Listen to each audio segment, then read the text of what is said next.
We are back with another episode of the Magic Minds podcast, and today's episode is with Simone De La Rue. This is such a fun, wide-ranging conversation with a brilliant mind. She's the founder behind Body by Simone. She is an A-list trainer for everyone from Jennifer Aniston, Jennifer Garner, Khloe Kardashian, Sandra Bullock, and so many more. She has a phenomenal account on Instagram to follow, by the way. You should all follow Simone De La Rue on Instagram because, well, as you'll see in this conversation, she touches on mind, body, spirit, and alignment within ourselves way before you ever pick up a weight or go for a run to try to lose those 10 pounds or try to add those 10 pounds of muscle. That there's so much more going on within us than, well, most people think of when we think about our health and wellness goals. And in our conversation, we talk about how there's so much more going on within us than we usually talk about when it comes to health or fitness goals. So I think you're really going to love this conversation with Simone De La Rue. So without further delay, let's get into it. This is the Magic Minds podcast.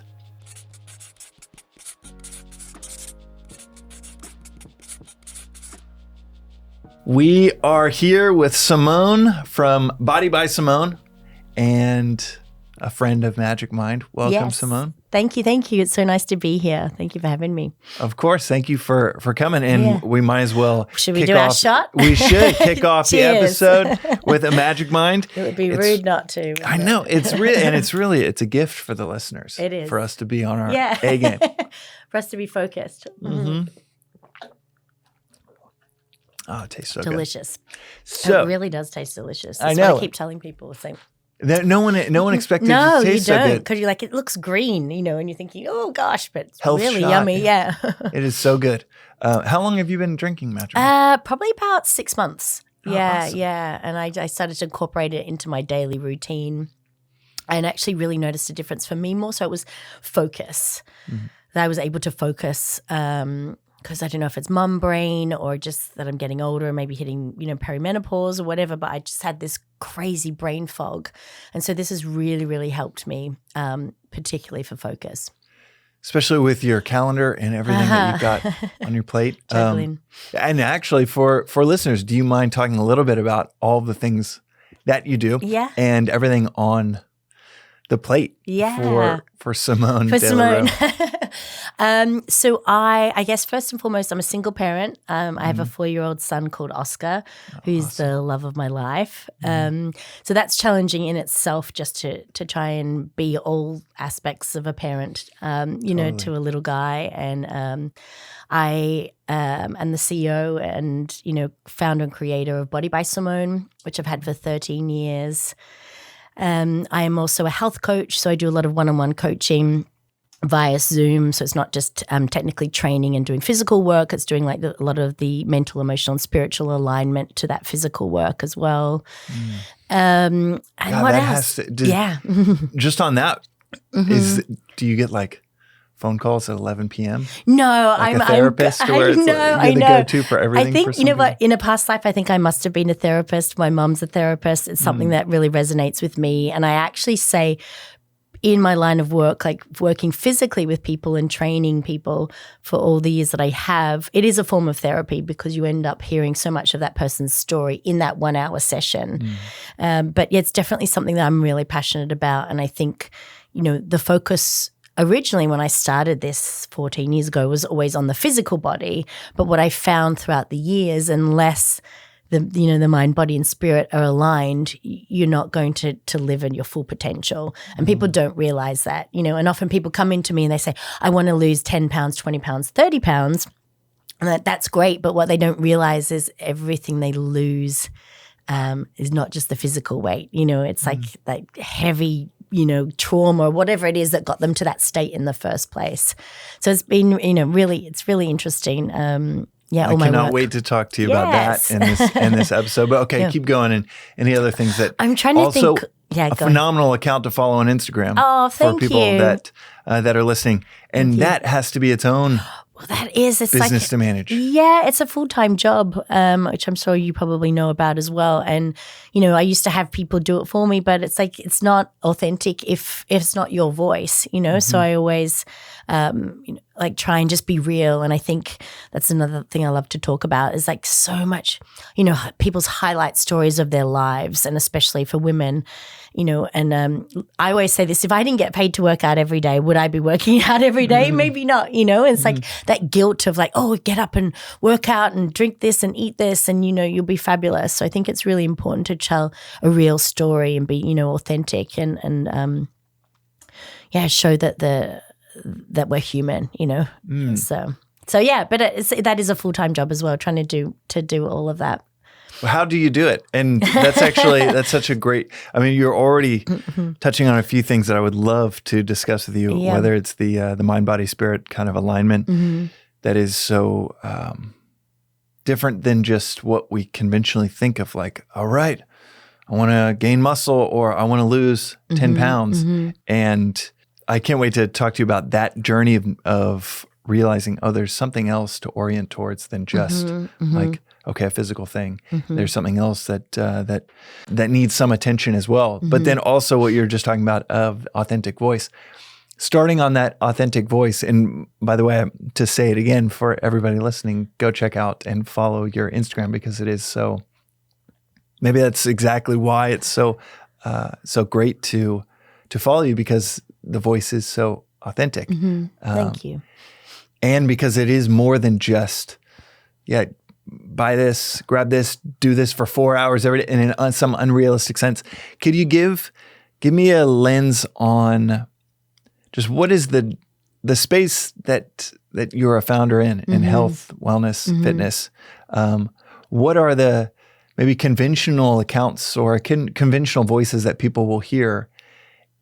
And then in regards to you figuring out, no, I need to be much more authentic than I think this conventional approach. Does that question make sense? Yeah, it does. It does. I think, when I started out, I kind of just backtracking, and this will make sense in a minute. Yeah. I fell into a group of celebrities by chance, and I'd love to talk about like good luck and being an entrepreneur and like building a business and at some point, but I kind of fell into a group of celebrities, and I all of a sudden became the celebrity trainer. And so then I would get magazines back in the day when we used to put things in magazines, calling like, how do you get so-and-so's arms? Or how's this red carpet ready workout? Or how do you lose 5 pounds in 5 days? And it was always like that gimmicky, catchphrase to try and get people's attention. And of course, in the early days, I went along with it because I was building my business, and I was like, I didn't really understand the message, I was just like, oh, they're asking my advice on something. And then as it went along, I thought, hang on a minute, you cannot lose, well, you could lose 5 pounds in 5 days if you fasted and, went on a juice cleanse or, but what happens immediately after you eat a solid food again, Like, let's actually look at the reality. Let's not tell people, especially women and young women, the wrong message. So there's so much out there when you go on Instagram now or TikTok or whatever social media platform. Everyone's got the quick fix. Everyone's got the, take this pill and you'll look like this, or, eat this, a hack. Yeah. And it's like, no, it's about a lifestyle. It's about setting yourself up to have longevity in the space of health and wellness. And so I really tried to shift my message about, I was like, that's one part of my business that happens to be the celebrities, but what is the reality of how we need to take care of ourselves? And that is, maybe it's 10 minutes a day, maybe it's 20 minutes a day of exercise. It's not doing a juice cleanse and totally cutting out food, because that's not realistic, and you can't continue on. We can talk about fasting a little bit too, but getting out of the quick fix mentality and looking at longevity. And so, it's like trying to quieten all the noise out there. And that's the thing, you look at someone on social media, they might look fabulous in a bra top and legging and they're at the gym and they're showing you their workout, but they might not have the qualifications to even tell you this information. And especially, young women are looking at this and saying, well, I want to look like her. But meanwhile, let's look at her genetics. Let's look that she's a supermodel, that she's lifting a 3-pound weight and doing a bicep curl and telling you to do this, for 3 sets of 10.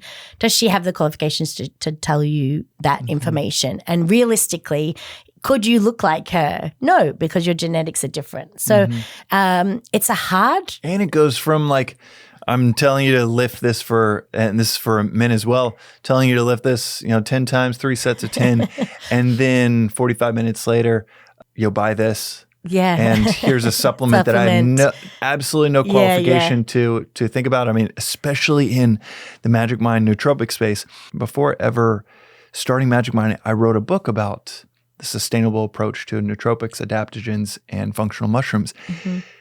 And out of 54 ingredients with hundreds of scientific studies cited, out of 54, there's really only 12 that you could sustainably take without building tolerance, without having a withdrawal. Like the vast majority, it can get irresponsible quite fast to start telling people to take them.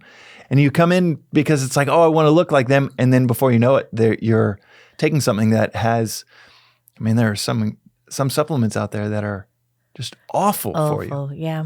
And it's like, oh, this brand is just paying me. So it's like a certification as well as an authentic approach to what is the long-term goal for me and the people that I'm trying to influence or educate. Yeah, 100%. But okay, keep going. Well, I guess it's just the idea, even just picking up from what you were saying about, looking at ingredients and things like that. Like I saw this brilliant thing the other day. I can't remember the name of the guy, but I was on Instagram and he's like, these are all the things that are in a fake egg, and listing all of the, there was like 100 things in it. And then he's like, or you could just eat an egg. And inside this egg is yolk and an egg white, and it's like we're always going back to trying to get this quick fix. We're looking for this magic pill. We're looking for this thing. And it's like, eat real food. I'm not the person that's going to tell you to eat a mung bean from, Southeast Asia or something like that. I'm like, eat real food, organic food where you can, whole foods, and take that approach of just taking care of yourself rather than looking for that quick fix, which society just, shoves down our throat consistently. And actually, just zooming back out, do you mind talking to us about your journey from ballet, dance, the intense rigor of being a professional dancer, and then touring from Broadway to Germany to around the world, a theater, and then to fitness, health, and wellness? What has that journey been like? Just the 90-second overview for go for a few minutes because it's actually I think it's actually so beautiful, and I feel like so many people find a calling, maybe the second or third act in their career. I love that you say that because I'm about to turn 50 this year. No way! Yes, God, that is a surprise. Yes. So thank you to Magic Mind. And I like to look at my life as in chapters or an act, as you said. So there's definitely chapter 1, which was the dancer. Chapter 2, which has been, Body by Simone, Health and Wellness. And I think I'm about to start chapter 3. Cool. But chapter 1, I started dancing at the age of 3. I knew I wanted to dance. I always wanted to dance. I was so focused on it. When everyone else was out partying, or going to birthday parties, even as like a young girl, I was dancing in the evenings and, all weekends. I was so driven, so passionate. And I think a huge part of my discipline has come from, my dancing days. And I thank my ballet teacher, Miss Vivian, for giving me all of those tools that really, came into my adult life. But I all I wanted to do was dance, and I was so focused on that. When I was 18, I got my first professional musical, which was Cats. At the time, I had no idea what a big deal that was. And I was like the white cat, which was the main dancer, and I was so innocent. I was 18, and I just, was like, wow. And then that show toured Australia, and then it toured Asia, and then they took me to Germany. So very quickly, I left home, at a young age, I guess 18 is young, and experienced different cultures, which I think made me a bit of a well-rounded person. And I came back to Australia and did more theatre in Australia, but I had a British passport, and it was always a dream to do the West End, which is England's version of Broadway. So that was an easy rite of passage because I could get to London and do shows on the West End. So I did my favourite one there was at the National Theatre called A Funny Thing Happened on the Way to the Forum. It was just a brilliant show and a nice memory that I look back on. And then from there, it was like, well, what now? And it's like Broadway was the only box that hadn't been ticked at that point.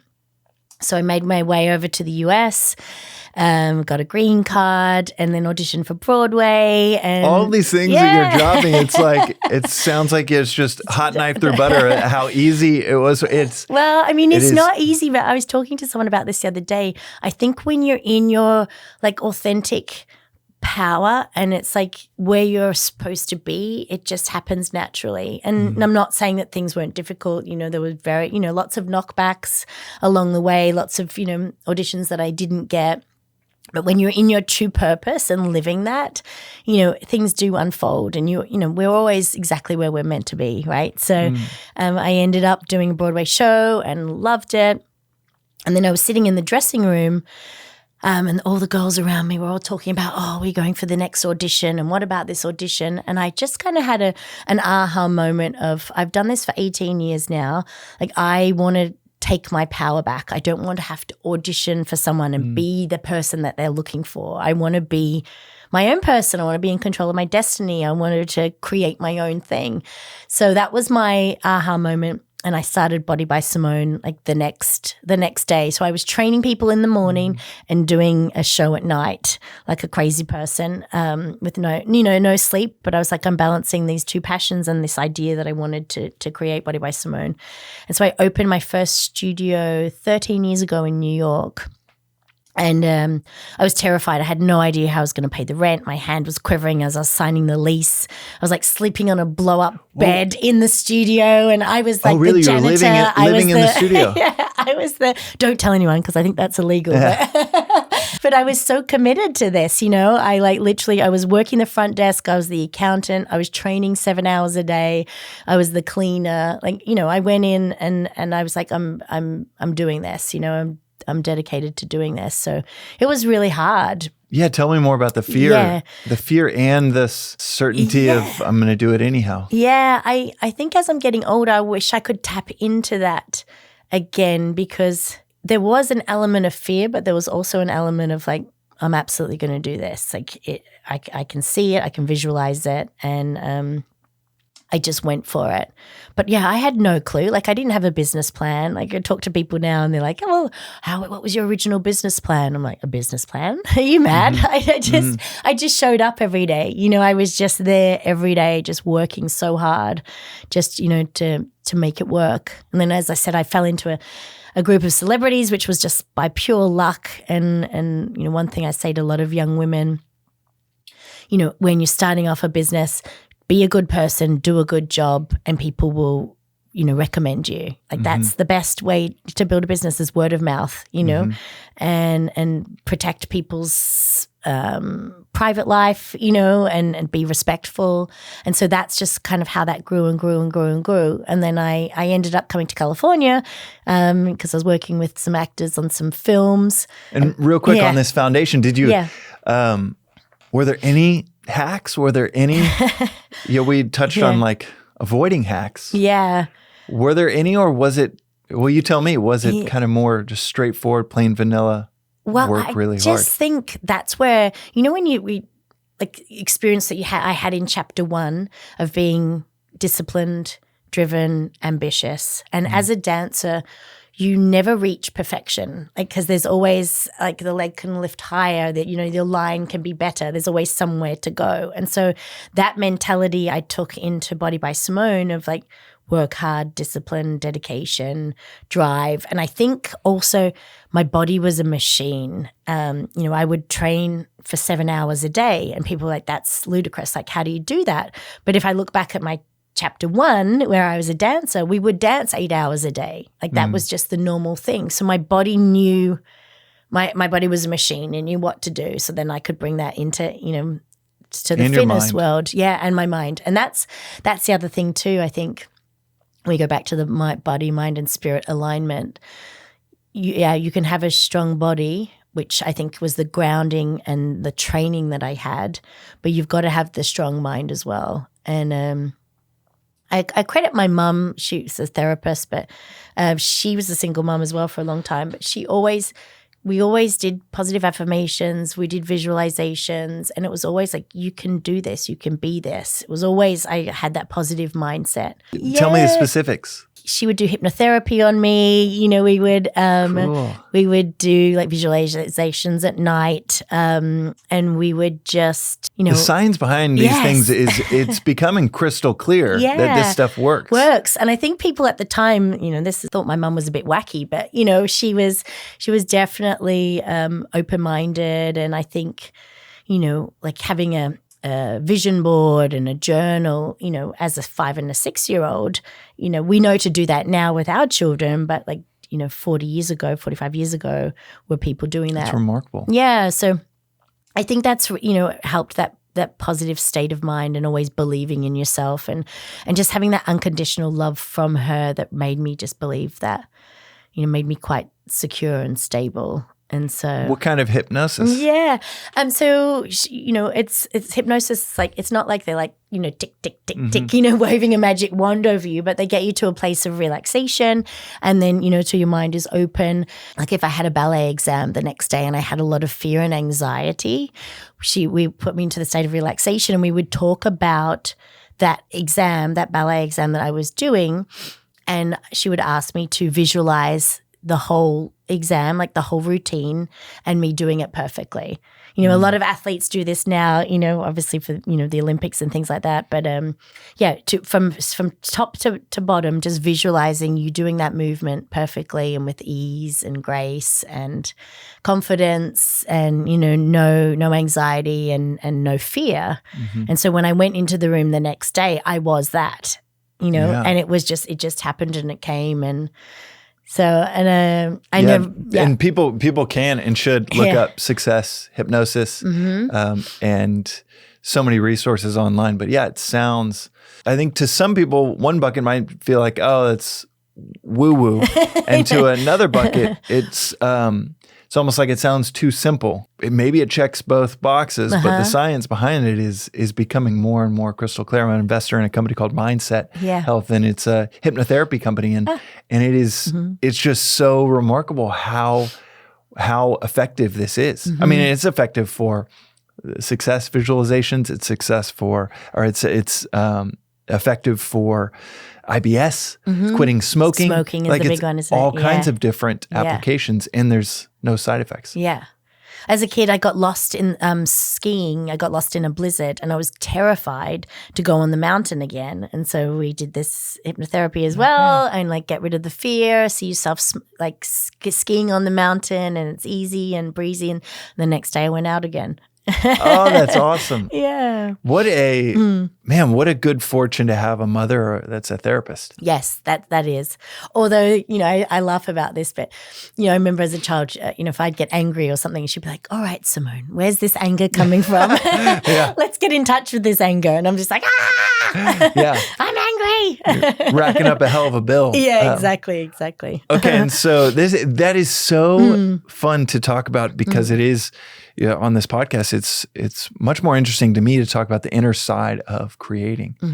And it's so easy to look and see the fruits and the leaves and the branches of what someone's creating with an Instagram post or being recommended by XYZ celebrity, but being able to get to the roots of that success, the roots of that that journey that started 30 years prior with maybe it's a first chapter in training the mind and around intense training 8 hours a day, or it's 30 years earlier of learning hypnosis and visualization. Yeah. This is so, please sprinkle these kinds of things into the convo wherever it fits, because I think those roots are so, I think they're more important than any endorsement from a celebrity. Yeah. It's basically, that's what I think about quite often when it comes to creators, is we study the branches and the leaves on accident.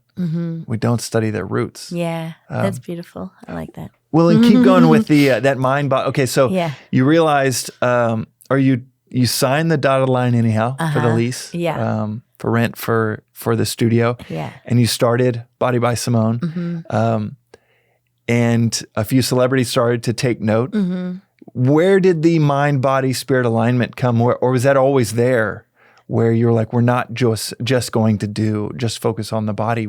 When did it start to incorporate the mind and I think spirit probably elements? from the beginning, and I think because, as I said before, predominantly my clients are female, and having that one-on-one time with someone for an hour, it becomes therapy.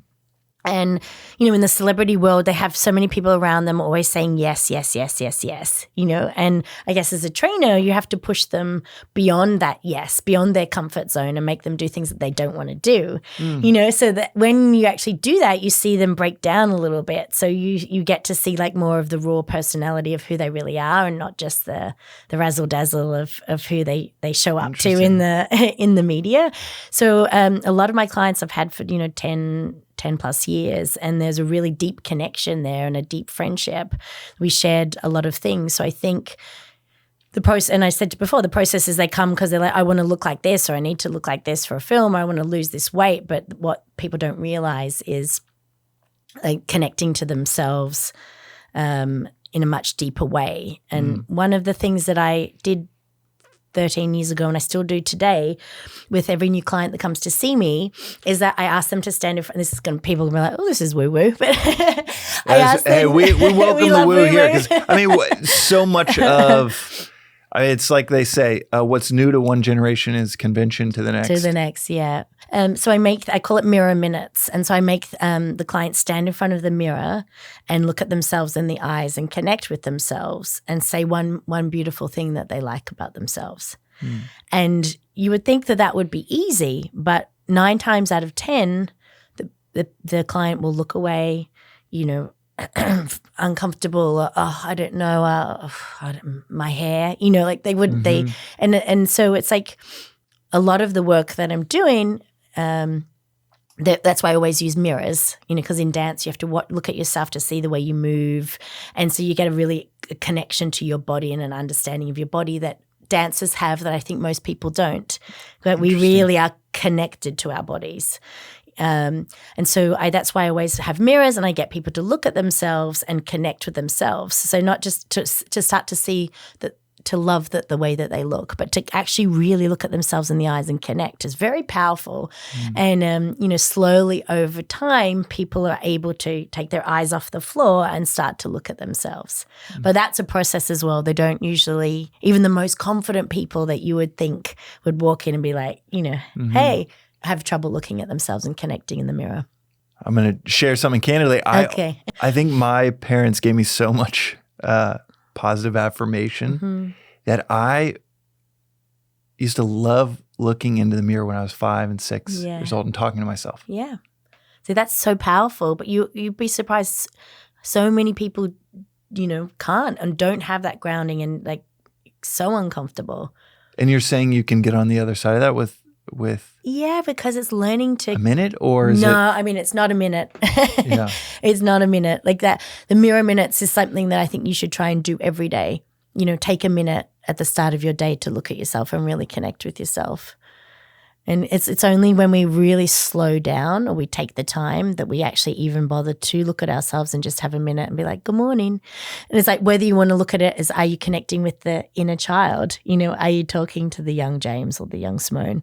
Or are you just showing up today and just being like, okay, this is my pep talk. I've got, I'm doing a podcast today. Let's go. Let's be, So whatever it is, but I think because we had, and it sounds like similar, grounding, which my mother she studied psychology. Oh, here we go. She was a school teacher, but studied psychology and was always weaving things in from.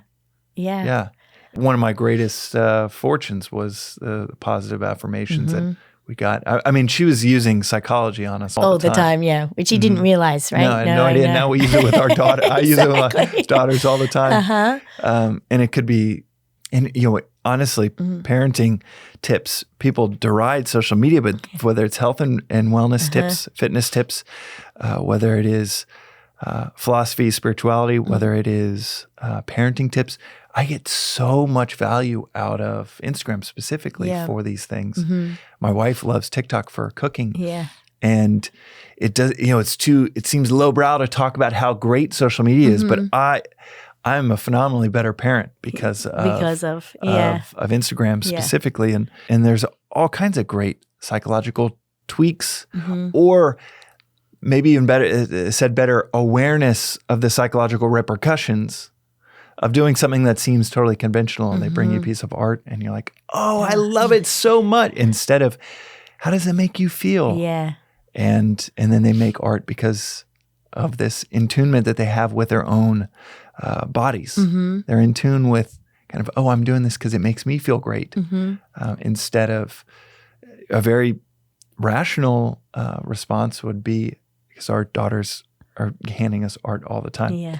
And the rational, justifiable as a parent's response would be, oh, I love it so much. This is so great. Good. Instead, and not understanding the psychological repercussions of, oh, now they're going to keep doing things because of the emotional gift they're giving you. So they're doing it for you now instead of doing it for themselves.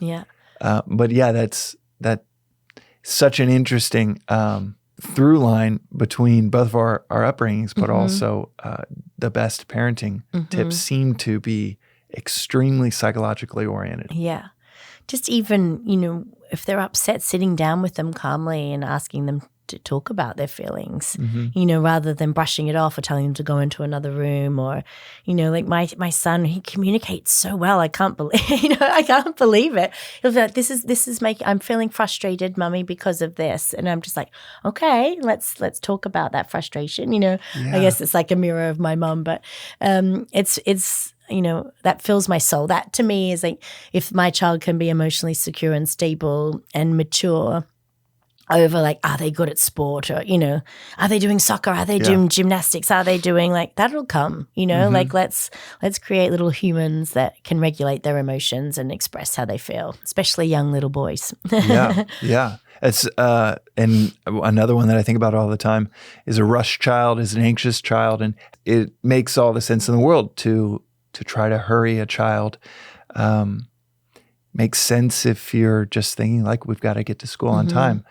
But there is another deeper awareness to the implications or the consequences of these things that is. I'm so thankful for these little tips that my wife were always sending these back and forth, these tips to be better parents, psychologists, for these little souls. Okay, and so keep going with this. The mirror talk. Is there anything else to it other than repeated exposure every morning, and is it a positive? It's a positive affirmation that you're giving yourself. Choose something positive that you love about yourself, which once again is hard for women because they're usually criticizing and picking. I don't like my hips, or my tummy's too big, or So it's like no, changing that language, changing that mentality, looking at yourself with love and light and positivity, and I try and bring that not only just into the one-on-ones, but into the group classes as well. Like maybe it's what's your word? My word for all of last year was resilience, and like this year it's patience. Oh, cool. How did you choose that one, and what made you choose patience for this year? Resilience last year, I personally was, going through a divorce, and so it was about being strong mentally, physically, and emotionally through that, because that's very challenging. And also I think too, I don't talk too much about this as well, but the effects of COVID that it had on people's businesses, and me having physical gyms and physical locations. I really got hit hard financially, and smoke and mirrors maybe on Instagram, as I didn't want to share too much of that with people, because you don't want to be like sobbing on camera, and I think some things should be personal, but that is all seemed to happen at once. Like my personal life and my professional life kind of just blew up all at once. Which I always think that, things have to break before things can regrow and rebirth. So I know in a little bit I'll look back and go, that's why that happened. But when you're in it and you're deep in it, it's heavy, So my word was resilience last year, just, to be strong. And then this year it's patience, because I think as someone who's been successful, and I read somewhere where you said just as many losses as wins, or just as many. Your guess is as good as mine. Okay. I say things all the time, and I don't even remember what I said. But yes, because way people just think way you do more this. losses. People just think, I'm so successful, I do this. They don't see the woo. Oh, my whole 20s was just failing. Yeah. Yeah, it's way more losses than wins. Success, yeah, for sure. But I think when you have that success and people are used to seeing that success and you get a taste of it, you're like, I want more. And so it's like, sometimes you just have to be patient and just be in it. And what's the lesson right now? Like, and as you said, failure is not, I don't consider it failure. I consider it a lesson. So it's like just going, okay, what am I supposed to learn here in this moment? So this year, I think for me still is about patience, just being patient and being present and just waiting, the answer will come. What's next will come. My chapter 3 will come. What do you think your chapter 3 will entail? Oh gosh, I've got like lots of like fingers in different pies. I think, as I said, I'm getting older now, so I can't believe I'm going to be 50 because I still feel like I'm 28. But I know, whatever your routine is, it's working. It's working quite well. I'm like, this is Body by Simone. Yeah. And Magic Wine. Yeah, Magic Wine, exactly. Magic Wine each one. No. But I think I don't necessarily want to be working out, every day or be on there. Like, look at, although there's a big, huge market now for women which is a niche market, like for perimenopause, menopause, which people are starting to talk more and more about now. But up until like maybe 2 years ago, it was frowned upon. You don't talk about it because you're washed up and you're gone out to pasture and no one really wants to know about you. So, you can look fabulous, going into menopause. Yeah, you can still work out and, keep your muscle mass. And so there's a lot more dialogue and conversations about that. So part of my Instagram shift, I think, is going to be like talking about those things more, so that women can, just opening the dialogue so we can all feel comfortable about it, and not just kind of embarrassingly talk about it, like HRT and all the different things that like hot topics at the moment, really, for women. What is HRT? Hormone replacement therapy. Oh, right. Yeah, and so there's back in the day, it was like considered like you didn't take it because it's cancer causing and things like that, where now encouraging people to do it. It's like women shouldn't suffer through this period of life. And so many women I've heard through different channels have said, that I've come across, said like, I wish this was talked about more 10 years ago. Like I had a window and I didn't take it, and I wish that it was talked about. Yeah, way just to more. normalize it, you know, because it's actually like it's a hormonal roller coaster. And I think you start to think that you're going crazy. And so it's like, unless you've got a support system, or we can, say, no, it's not crazy. It's because your hormones are like, woohoo, they're coming down that roller coaster, and changes in your body, and even as someone who's so in tune with my body, going back to the dancer and then into the fitness, and my genetics, I've been lean my whole life, and so when you start to see changes in your body, you're like, hang on a minute, like, what is happening, and to know that it's okay. Like that's okay. And your type of workout and exercise you have to do when we were younger, it was like you just do so much cardio. And now it's like, no, you should be doing strength training. Like women should be 40 and above should be focusing on strength training with a little bit of cardio sprinkled in. When we were in 20s and 30s, it's like go hard, your soul cycles and you're like do so much cardio so you're a sweaty mess.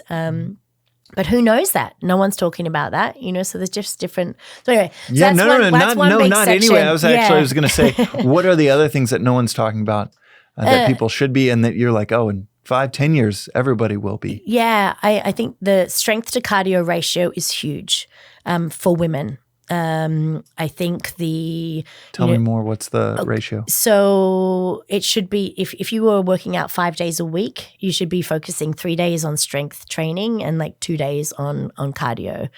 In your 20s and 30s, you might just want to do cardio every day and you're like, oh, you'll pick up a 3-pound weight. Now I'm like, no, women should be lifting at least 10 pounds, 10 pounds and more, because we lose our muscle mass. Every year that we age, we lose our muscle mass, and it's harder to build it and maintain it as you get older. So you have to focus on keeping that. Your bone density. I've heard with males, and maybe it's across both, but I've heard by 50, you're going to basically gain as much as you're going to gain. And after that, it's maintenance. Yeah. So you better get lifting. Better get lifting. Yeah. And I don't remember the source, but I remember hearing that, and it was lodged in my brain of like, oh gosh. All right. 37, I Not better. Not just surfing, but lifting too. Right. Yeah, exactly. Yeah. But keep going. Well, and also, I mean, as a dancer, there was that, that mentality that, oh, if women lift weights, they're going to get bulky. And I say this, oh my gosh, I've worked with so many actresses who have to bulk up for films, and it takes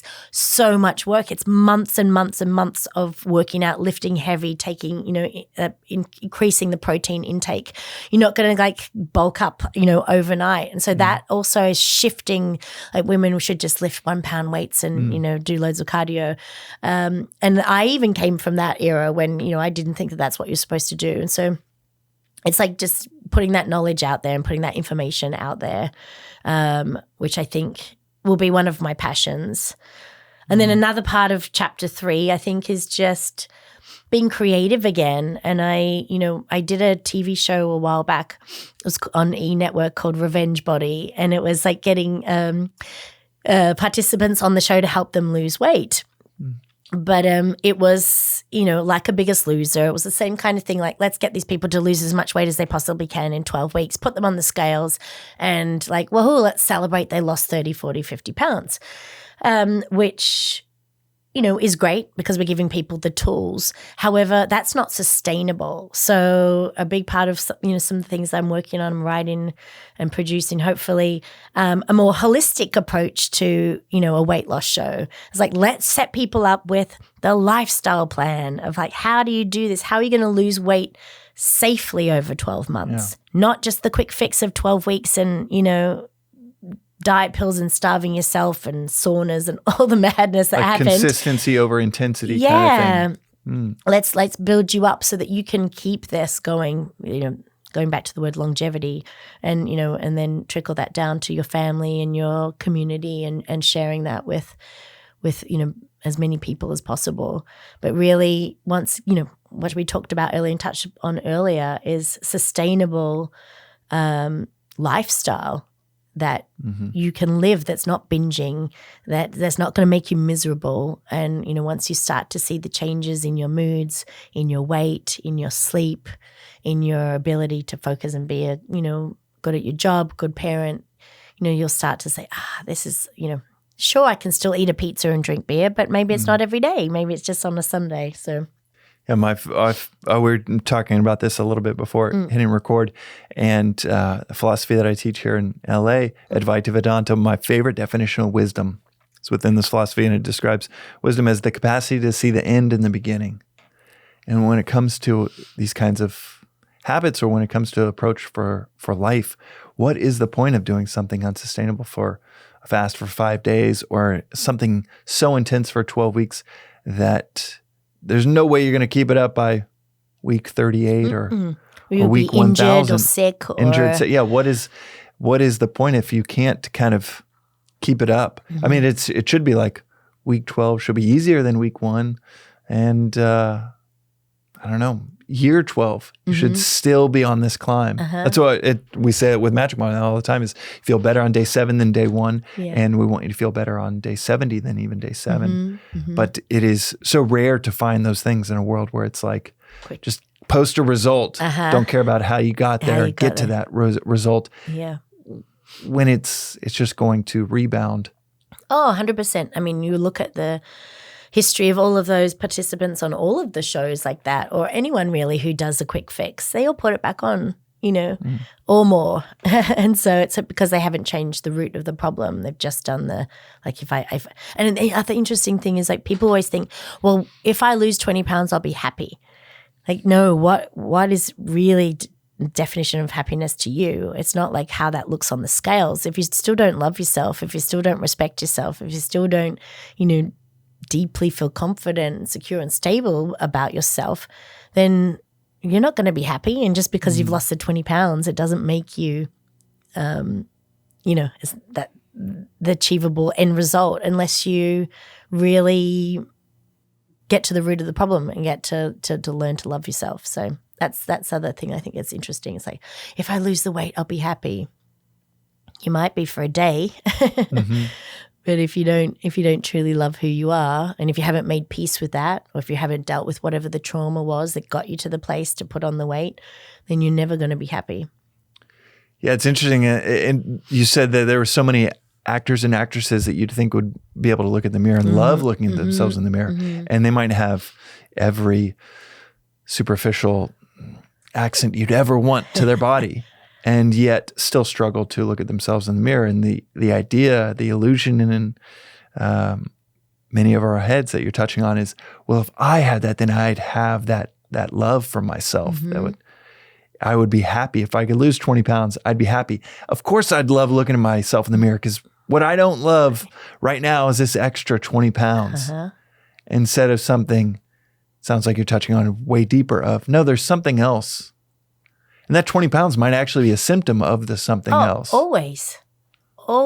We all know what to eat and not to eat. We all know that we're overeating. We all know that we're feeling uncomfortable in our bodies. That 20 pounds is, a cause of whatever that trauma was, whatever that thing was. And that could come from childhood. That could come from an experience. That could come from, all the different things. Teenagers, whatever experience that got you to that point. The weight is just an after effect. Within the kind of like bleeding edge of the work that you do, what are some of the other things that is new for today but is going to be convention in a few years? And my wife Cheney definitely wants me to ask you about is there any concern for intermittent fasting for women? Is there anything concern of just like, here's this global trend that's taking off, ice, cold plunges that should be rethought for women when maybe they weren't in the studies that have been published. I think I laugh because I remember when there was like everyone was obsessed with kale. Remember, it was like everyone has to have kale, and then there'd been some studies that the roughage can give you bowel cancer or something, and oh really? All the different back to the fake egg again, or like the vegan. Sorry if anyone's vegan or vegetarian out there, but I'm just like, eat meat. Like you just like get your protein from real food. But I think there's a misconception that we'll get to the fasting thing in a minute, but all these fad foods or whatever. It's like, just eat real food. Just like go back and be a caveman and eat real food. If you pick up something and you can't read what it is on the label, then don't eat it. If it's got ingredients that you've never heard of, don't take it. The cold plunge, we're definitely in a phase of that. I think, people have been doing that for years. I think that will stay. It's just a fad now. But as far as the fasting, I get a lot of clients to do it. We usually do it when we're working towards a specific goal. So my advice would not make it something that you would do all day, every day for the rest of your life. I think it's very good to do in, like every 3 months or something like that. If you're is that like a day fast or intermittent fasting for like 16 hours? Intermittent fasting. So if you you would have your last meal at like 6 p.m. And then, not eat anything. And I would always say you work out first. So you work out at like 7 a.m., 6 a.m., 7 a.m., 8 a.m., and then you would eat immediately after. If whatever your schedule is, that means that you couldn't work out till 10 a.m. That's almost pushing it a little bit too far because you're not going to have the energy to work out as well. So I would say, but it definitely works. It definitely works and helps with weight loss. The thing is that there's been studies coming out now with cortisol levels, hormone levels, like is it safe for women? I'm not an expert in that field, so I can't, I can't say. But I think intermittent fasting definitely works. Whether I would say for you to do it all day, every day, no. I would say probably use it towards like a goal, or if you're, or just every 3-4 months, for a week or two. But once again, I just come back down to what feels good for you, for your body. Like we're very intuitive people. If you can be connected to your body and understand and see, how does this magic mind make me feel? Not what you're telling me to feel, but how does it make me feel? How do I feel if I fast for 14 hours and then I work out and then I eat? Do I feel sleepy? Have I got energy? Tune into you, to your body, because everyone's going to be doing this. Everyone's going to be telling you, oh, you've got to do this and try that. And I always say to people, like, trust your gut and do what works for you, because everybody's body is different. Our metabolisms are different. Our genetics are different. And, there's always going to be a study and then a new study and then a new study. And so you might have an intuitive subconscious understanding of an allergy or something. Yes, like, oh, this doesn't make me feel good when I eat wheat. But I need it. But everybody's saying I got to get my whatever protein from cottage cheese. And well, remember the whole milk thing that cracks me up, because I even went through a stage where it was rice milk and almond milk. And now they're saying that the oat milk is really bad for us. So it's like these fads, we're all catching on to it. It's like, just eat cow milk, like just eat, eat milk, but just drink milk. So once again, I'm not the person that preaches and says, do as I say and I know best. And I really think that it comes down to the person. Like, deep down what feels good for you and what doesn't.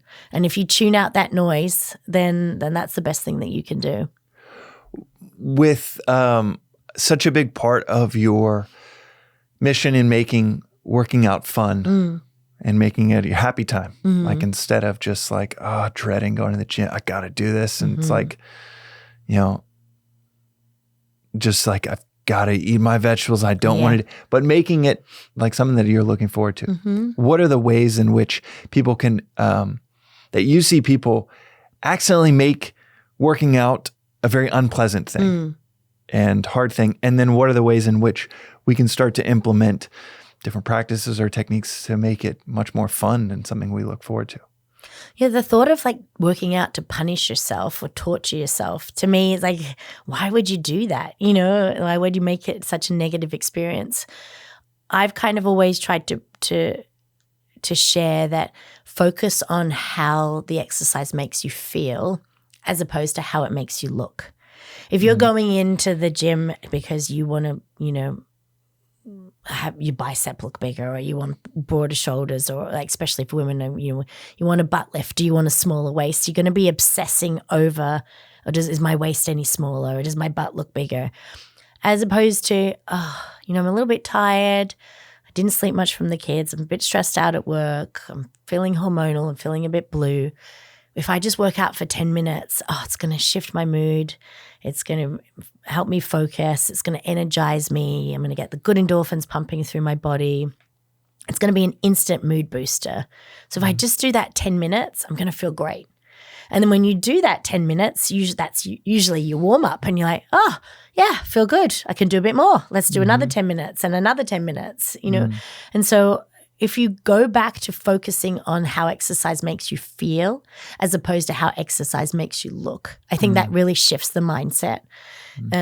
I've never really exercise to beast myself or to torture myself, or but I can imagine that people, when they like overeat or they've had a big weekend or they drank all weekend and they're like, you hear this and you see this all the time. I'm working off the weekend. It's like, be careful of what people, what you're saying, because that's negative. You shouldn't be punishing yourself. You shouldn't be beasting yourself, because you enjoyed yourself. You're allowed to have, everything in moderation. So I think also too, there's a lot of catchphrases and little gimmicky things about I'm working off my cupcake that I ate, and it's like, oh, please don't say that. Right. Make the workout the reward itself. Yeah. Doesn't make you feel good? Like, so.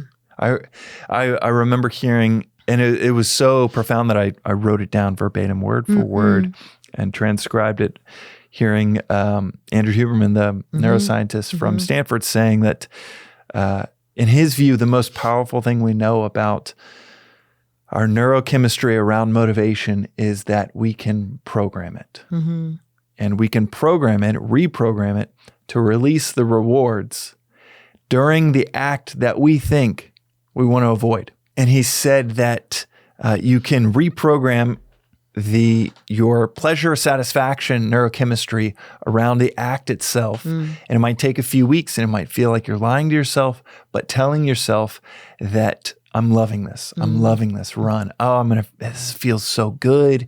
I don't have to think about work while I'm on this run. I don't have to be doing something tedious. I get to be free and run or work out, stress my muscles out. I'm going to feel so good from this very act.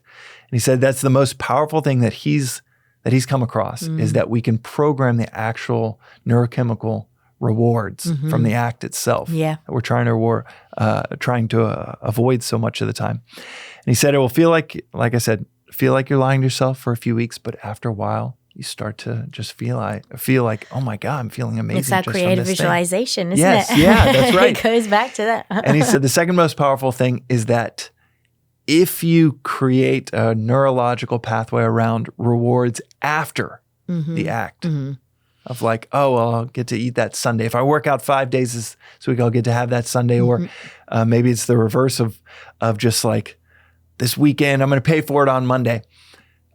He said the second most powerful thing is that makes the act itself harder over time. Because every step of that run, you're thinking to yourself, I can't wait to get past, I can't wait to get over these 5 days at the gym because then I'm going to have amazing pint of Ben & Jerry's. And he said, so it was almost like these two bookends to our neurological programming of not only can you have the reward from the act itself, but two, be super careful of saying, okay, I'll get to enjoy some reward after this. I just got to get through it, because 1 week in, 2 weeks in, 5 weeks in, you're just every minute at the gym, you're like, how do I get out of here? How do I get out of here? Instead of the first thing, how do I enjoy just being here? And you see it with people obviously like yourself, but you see it with, in my own experience, just I love working out. My whole 20s, I was like, that is so irrelevant to my day-to-day of what I really want to get done, of how I can advance my whatever career or some work project. I felt like it was so unrelated. And now it's like, oh, that's the one thing I can control. But it's also the idea of, I say to people, do you ever feel worse after a workout? Right. Yeah. Like that, have you ever felt worse? Like, why did I do this? No. Right. So. And a lot of work projects I have felt worse. Exactly. A lot of work projects I'm like, why did I do this? Yeah. Well, Simone, to round this out, and maybe we touched on a few of these, but I love asking people, what are 3 stories that help shape who you've become today? Yeah. I think going back to chapter 1, would be the story of the young Simone, who was the dancer, who was so driven, so disciplined, that all I wanted to do was dance. I at the time I wanted to be a ballerina, and I remember auditioning for the Australian Ballet Company, and at that point you had to have a certain physique, and so you would walk in and you would have to stand front, stand side, stand back, and then they would ask you to stay or not. So you didn't even get to dance.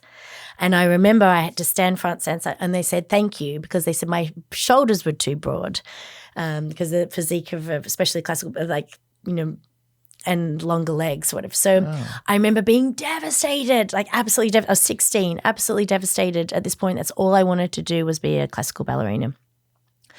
Turns out that then I went to like the school, I guess it's like the School of Fame in Australia, and I ended up falling into musical theatre, and 2 years later getting the lead role in Cats, and never looked back. So when I look at that turning point, it's like you're exactly where you're meant to be always. And what I thought was a failure, what I thought was something that didn't go my way, actually opened a door to something even greater and more beautiful. So I think that was the chapter 1 story. I think chapter 2 story is that being a woman in business and being an entrepreneur, I was around a lot of men all the time, and a lot of public speaking or whatever. It was always the female woman in fitness. It was always like very male dominated. And even like, I would say that to women could dance or use their bodies, and that's the way one part of like the cardio, and men would laugh because they were like, you should be throwing tires and all this kind of crazy stuff. So I think really being confident and holding on to who I was, but just remembering that and going back to not having a business plan, I just followed my passion. And even though people were like, you should do it like this or you should do it like that, or, I purely was just like, no, I know this is right. This is what I want to do, and follow that dream. And I think that was a key thing to my success was you don't have to have it all planned out. You don't have to have it all written in a book. You just have to like wake up every day and do it and show up. But if you're in your true passion, then, you will succeed. And once again, bringing you back to you're exactly where you're meant to be. Chapter 3, the story, I haven't got yet. Maybe I'll have to come back in a couple of years' time and tell you my chapter 3 story. But I think the idea of nothing is forever. Everything changes, and we're always evolving. And you have to let go of the past to be open to what is new and what the new door will bring. And so I think, I don't have a story for chapter 3 yet, but it's coming. Part of that visualization. Yeah, exactly. Part of the patience and visualization and, and letting go. Within that dynamic between patience and visualization, I feel like that's an interesting contrast. Yeah, very much. To visualize, but also to be patient and to let things unfold. Has there been an evolution in your own approach to visualizing to where maybe you find yourself being like, no, I don't want to see exactly where it goes? Or yeah, it's interesting. So with Body by Simone, everything happened so quickly, and I don't think I realized the success at the time because I was like on a TV, I've got a shoe line, a clothing line. I was like all of these crazy things. I had 4 studios. I was traveling from LA to New York to London on repeat, train on movie sets, flying in private jets to train people all over the world. And I was just on the hamster wheel of just like, oh my God, and I don't think I ever. I visualized it and I created it, but it happened so quickly and it was so intense that looking back now, I was like, was I actually present in all of those moments? I don't know if I was. And so I think subconsciously at some point I asked to slow down. And so the universe has slowed me down. It's like, okay, COVID hit and, we're going to take away some of your physical locations. You're the reason we had COVID. It's my fault. Took away some of your physical locations and, your personal life to be, completely turned upside down for now to allow me this patience and to be moving slower through it. And so now it's like maybe now it's like really, really think about what you want for chapter 3 instead of running on that hamster wheel in chapter 2. Yeah, try to see the end in the beginning. Yeah. But who knows? And it just comes back to we're exactly where we're meant to be. And we've got to just trust that, you know, the universe has us exactly where we're meant to be. So sometimes it's uncomfortable, and that's where we learn. That's, you know, uncomfort is where we grow the most. That's right. Yeah. Comfort and growth cannot coexist. Yeah. It as you're talking, it reminds me of just, when I was calculating things, when I was trying to figure everything out and trying to visualize every milestone, 90 days, 30 days at a time, boxes were checked, but I ended up failing over and over and over again. And then some successes in there, but really, and still failing. I love failing. It's basically, I play a lot of music. And so I'm just thinking about how many notes have I played wrong in my life? I hope it's always just way more notes wrong than way more notes right, because I'm just continually pushing myself to learn a new instrument or to get better and better. But I will say, when I stopped kind of saying, this is where I want to be, this is what I want to happen, it has been 5x, 10x more bountiful.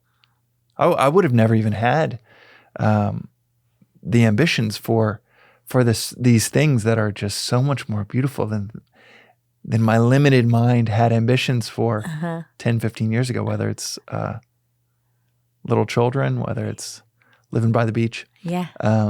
It's 10 years ago, I remember I was praying for my company in my 20s that ultimately failed and was a beautiful mess. Fire sale, we sold it to Airbnb, and it was at a fraction of the value that we were valued at in a few years prior.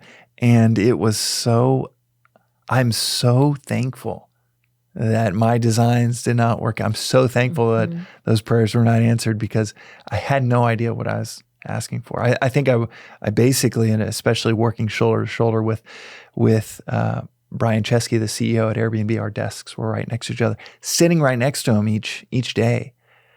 And they were about 7 years ahead of us. I was like, oh my God, they're 12 years in and it's still a 12-year treadmill. Yes. He's exhausted. Exhausting, isn't it? And just he was a fraction of himself each from years prior. I was like, that's what I was asking for the next 30 years, to be on a 30-year And does that mean public success? company. You know what I mean? Is that personal success? Single. Yeah. And he's brilliant, but single, no kids, kind of metaphorically chained to a desk and an inbox, and a lot of people, thousands of people needing him to be present 18 hours a day on whatever it is, maybe 15 hours a day in the workday. And that's just not how I'm wired. Yeah. And I was trying to force myself into that, and quite literally praying with tears, hoping that I'd get this 30-year treadmill that I was not wired for. Yeah. And now, just where we're having this conversation right now by the beach, and building a very different type of company than kind of a Silicon Valley 30-year treadmill type of company. I could not be more thankful that I kind of let up the reins. Just said, okay, I'm not going to visualize where this goes. One of my favorite phrases, whether you're religious or not, we could change it from God to universe, but like, how do you make God laugh? Keep it God. Yeah. How do you make God laugh? And it's like, tell him your plans. Yeah. That is so I'm good. doing this, God. I'm doing that. It's like, right. No, you're not. Yeah. So it's a good one. And it was telling him plans, and then essentially demanding that he helps. Yeah, exactly. Yeah. Well, Simone, thank you so much for the generosity of time and insight. You'll have to come back for a part 2. This is a blast. Chapter 3. Yes, exactly. That's right. We want to know the answer for that third story. Yes. Maybe it's right around. Maybe it's happening right now. I feel like it is. But this was so enjoyable. Thank you. I've loved every minute of it. Likewise, Simone. Yay. Thank you.